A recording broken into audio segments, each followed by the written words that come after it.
প্লাস্টিকের ফেলে দেয়া বোতল থেকে মাসে ৩০ লাখ টাকা আয় করছেন হুমায়ুন। এখানে মাল মনে করেন ৩০ লাখ টাকার মতো মাসে সেল হয়। ফেলে দেয়া প্লাস্টিকের বোতল পুনরায় ব্যবহারযোগ্য করতে কাটিং মেশিনে তুলে দিতে ব্যস্ত শ্রমিকেরা। একসময় নিজেই প্লাস্টিক কারখানায় শ্রমিক হিসেবে কাজ করতেন, এখন নিজেই একটি প্রতিষ্ঠানের মালিক। তার প্রতিষ্ঠানে কর্মসংস্থান হয়েছে ২০ থেকে ২২ জন নারী ও পুরুষের। আমি আগে এই কোম্পানিতে চাকরি করতাম, ঠিক আছে, এখন আমি এই কোম্পানির মালিক। এখন আমার অন্তরে মনে করেন ২০-২২ জন লোকে খাড়াই। কাটিং মেশিনে কাটা হচ্ছে বিভিন্ন কোমল পানীয়র ফেলে দেয়া বোতল। মেশিনের মাধ্যমে মাত্র কয়েক সেকেন্ডের মধ্যে আস্ত বোতল নিমেষেই হচ্ছে ফ্লেক্স, আর এই ফ্লেক্স থেকে তৈরি হয় নানা ধরনের তৈজসপত্র।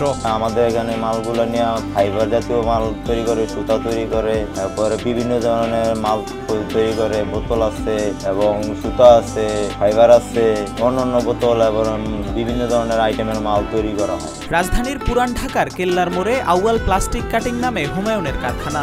শহরের অলিগলিতে ফেলে দেয়া বিভিন্ন ধরনের বোতল প্রথমে সংগ্রহ করে পথ শিশুরা। এরপর এসব বোতল পাইকারদের কাছ থেকে কিনে এনে বোতলের কালার অনুযায়ী আলাদা করা হয়। আলাদা করা এসব বোতলের লেবেল ফেলে কাটিং মেশিনে কাটিং করা হয়। মাল কিনে সংগ্রহ করি, করার পরে আমরা এখানে বাছাই করি। বাছাই করার পর আমরা মালটা 3টা কালার হয়, 3 কালারে 3 ভাগে আলাদা করে ঢুকে ভরা হয়।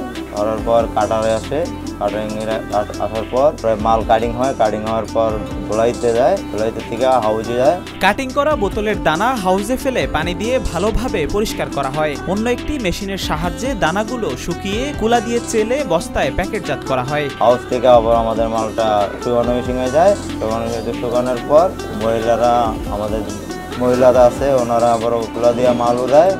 উড়ানোর পর এখানে আবার আমাদের ওই উড়ানো মালটা আবারও প্যাকেটিং হয়। হুমায়ুনের প্রতিষ্ঠানে তৈরি এসব ফ্লেক্স, RFL, রাজা সহ বিভিন্ন নামি দামি প্রতিষ্ঠান চেয়ার, টেবিল, বোতল, পাইপ সহ বিভিন্ন পণ্য তৈরির জন্য সংগ্রহ করে বলে জানান হুমায়ুন।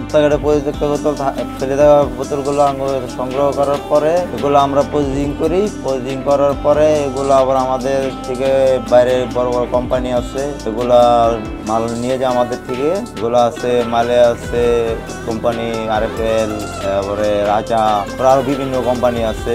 এগুলো নিয়ে আবার ওনারা ফাইবার জাতীয় মাল তৈরি করে। তারপরে আপনার ওই গলা মাল যেটা আছে ওটা দেওয়া বোতলও তৈরি করে। ছোটবেলা থেকেই হুমায়ুন তার মামার প্লাস্টিক কারখানায় শ্রমিক হিসেবে কাজ করতেন। কাজে দক্ষ আর ব্যবসা ভালোভাবে বুঝে নিজেই হয়ে যান উদ্যোক্তা। কঠোর পরিশ্রম আর নিষ্ঠা আজ তাকে কারখানার মালিকের পাশাপাশি সফল উদ্যোক্তা হিসেবে সমাজে প্রতিষ্ঠিত করেছে। আমি এখানে আগে কাজ করতাম, এখন আমি নিজেই অনেকদিন যাবত এটার পিছনে শ্রম দেওয়ার কারণে অনেকদিন যাবত খাটাখাটি করার পর আমি নিজে এটা মালিক হয়েছি।